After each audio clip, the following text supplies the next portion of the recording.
आखिर एक बेटी का बाप जो ठहरा। पार्वती, अब उसके करने का समय आ गया है। पर हमारी आनंदी तो अभी सिर्फ 9 साल की है। अभी तो उसके पढ़ने, लिखने और खेलने कूदने के दिन हैं। देख पार्वती, लड़कियां पराया धन होती है और जितना जल्दी इन्हें घर से विदा कर दे उतना अच्छा है। कल से आनंद की पढ़ाई लिखाई बंद। पर बापू, इसमें मेरी क्या गलती है? आप मुझे पढ़ाई करने क्यों नहीं देते? तेरी गलती है कि तू एक लड़की है। लड़का होती तो क्या बापू? लड़का होती तो क्या? ऐ लड़की, ज्यादा जबान ना चला, नहीं तो जबान हलक से खींचकर बाहर निकाल दूंगा। बापू, मैं पढ़ लिख कर कुछ बनना चाहती हूँ। मेरी पढ़ाई ना रोको बापू। आनंदी, तुझे पढ़ना है तो पढ़, लेकिन सारी उम्र बाप की छाती पर ये बोझ बनकर ना बैठ। पर बापू, अभी तो मेरी उम्र पढ़ाई लिखाई की है। मुझे पढ़ लिख कर डॉक्टर बनना है। पढ़ाई पढ़ाई पढ़ाई, आज तो तेरी इन किताबों का काम तमाम करके ही छोड़ूंगा। ये ले। नहीं बापू, मत पढ़ो, मत पढ़ो बापू। नहीं बापू, नहीं। बापू, ये तुमने क्या किया? तुमने मेरी इन किताबों को ही नहीं पढ़ा बापू। मेरी किस्मत फाड़ दी, मेरी किस्मत। ये कापी किताबें ना सिर्फ छोरों के हाथ में अच्छी लगती है। लड़कियों के हाथ में तो सिर्फ मेहंदी अच्छी लगती है, मेहंदी। पर बापू, मैं लड़की हूँ तो क्या हुआ? लड़का और लड़की तो हमारे दोनों आंखों के समान होते हैं। चुप कर आनंदी, और यह एहसान मान कि अब तक जिंदा है तू। कहीं बचपन में गला दबाकर मार दिया होता तो यह तेरी बकबक नहीं सुननी पड़ती आज। पर बापू, मुझे चूल्हा हिलाना अच्छा ना लगे है। देख छोरी, जितना जल्दी हो तू चूल्हा जलाना सीख ले, उतना ही अच्छा है तेरे लिए। और हाँ, तेरा ब्याह तो होगा, वो भी कल के कल। अपना जीवन है तुम्हारी यही कहानी। आंचल में है दूध और आंखों में है पानी। मुझे माफ कर दे बेटी, तेरे बापों के जिद के आगे मेरी एक न चलेगी। माफ कर दे बेटी, मुझे माफ कर दे।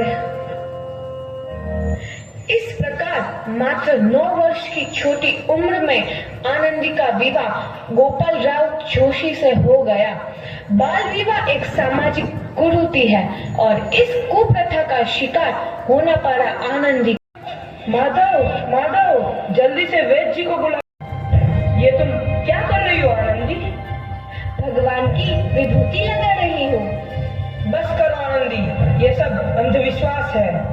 अरे आप यकीन तो कीजिए, भगवान की कृपा से इसका माथा ठंडा हो रहा है और बुखार भी उतर गया है ना बाबू? देखिए, दीजिए मुझे। उठो बाबू, आंखें खोलो, तुम्हें तुम्हारी माँ बुला रही है। आंखें खोलो, देखिए ना इसे क्या हो गया है। आंखें भी नहीं खोल रहा। आंखें खोलो बेटा। आप चुप क्यों है? आंखें खोलो बेटा, आंखें खोलो। आनंदी, हमारा बेटा कभी आंखें नहीं खोलेगा। नहीं, ऐसा नहीं हो सकता। मेरे बेटे को मुझसे कोई नहीं छीन सकता, कोई नहीं छीन सकता। पागल मत बनो आनंदी। माधव, माधव। आनंदी, बंद करो ये पागलपन। भगवान ने मेरा बच्चा छीन लिया। भगवान ने नहीं, तुम्हारी अशिक्षा और अंधविश्वास ने तुम्हारा बच्चा छीना है। अगर तुम पढ़ी लिखी होती तो आज हमारा शिशु जीवित होता। तुम अनपढ़ थी आनंदी, अनपढ़। नहीं, अब मैं अनपढ़ नहीं रहूंगी। नहीं रहूंगी मैं अनपढ़। मैं पढ़ूंगी ताकि कल किसी और आनंदी को इलाज के अभाव में अपना बच्चा ना खोना पड़े। शाबाश आनंदी, और यही तुम्हारे अपराध के लिए प्रायश्चित भी है।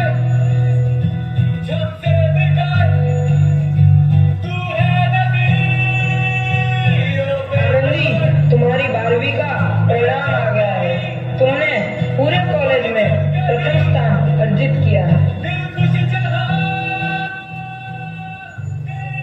आनंदी, तुम्हारी मेहनत रंग लाई है। तुम्हें शिक्षा वृत्ति मिली है। ये लो तुम्हारे अमेरिका गिफ्ट। मुझे शिक्षा वृत्ति मिल गई, मैं अमेरिका जा रही हूँ। पर ये सब मैं अकेले कैसे कर पाऊंगी? दी, अपने आप को इतना कमजोर क्यों समझ रही हो? फिर इतना पढ़ने लिखने का क्या फायदा? तुम अभी गवार की। गवार नहीं हूँ मैं अब गवार।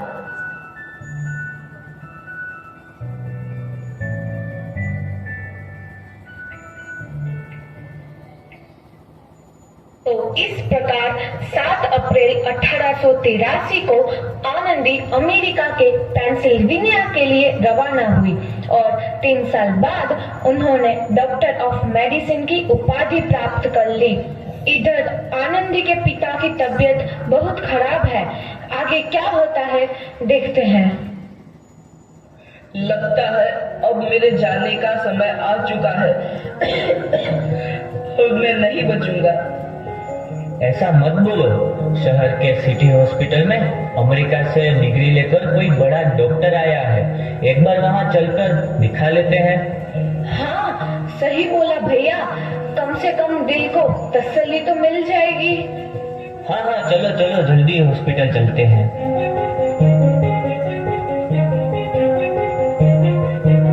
इस मरीज की हालत तो बहुत ही खराब है। कोई चमत्कार ही इसे बचा सकता है। ऐसा मत बोलो भाई, डॉक्टर साहब कब तक आ जाएंगे? लो आ गई डॉक्टर मैडम। डॉक्टर मैडम जल्दी देखिए, मरीज की हालत बहुत ही खराब है।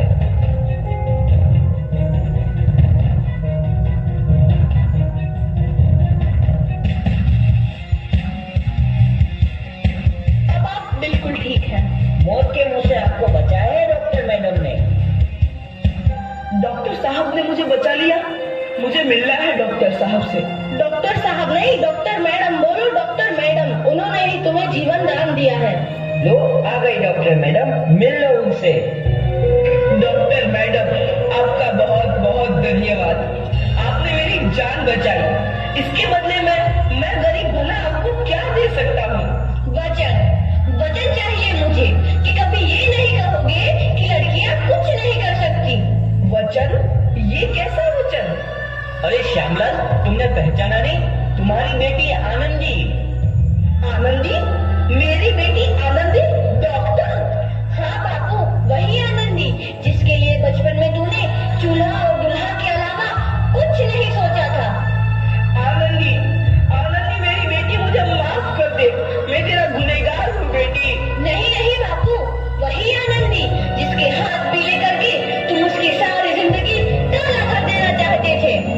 माफ कर दे मुझे मेरी बच्ची, माफ कर दे। मैं तेरा अपराधी हूँ मेरी बच्ची, माफ कर दे। नहीं बापू, मैंने तो तेरा एहसान चुकाया है। याद है ना अपना एहसान जो बचपन में तुमने मुझ पर किया था? ताने सुना सुना कर जीते जी मार डाला था मुझको। अब बोल, और किस किस को मारेगा? आनंदी बेटी, मुझे माफ कर दे मेरी बच्ची। मैं तेरा गुनहगार हूँ। बापू, आपने ही तो बोला था किताबें सिर्फ बेटों के हाथ में अच्छी लगती है, बेटियों के हाथ में तो सिर्फ मेहंदी।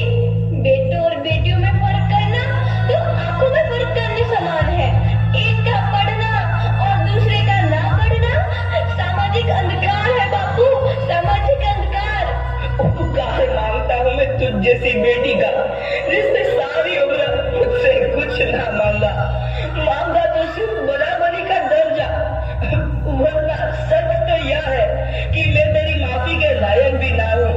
मुझ जैसा बाप तेरी बराबरी कर सके, उसके मैं लायक भी ना हूँ मेरी बेटी, मैं लायक भी ना हूँ। अपने बापू को क्या माफ नहीं करोगे आनंदी? माफ कर दो आनंदी, माफ कर दो। सुबह का भूला यदि शाम को घर लौट आए तो उसे भूला नहीं कहते। बापू। तो इस प्रकार आनंदीबाई जोशी ने अपनी मेहनत और अटूट इरादे से न केवल भारत की पहली महिला डॉक्टर बनी, बल्कि आगे चल के उन लड़कियों के लिए सुनहरा रास्ता दिखा गई जो जीवन में कुछ करना चाहती थी।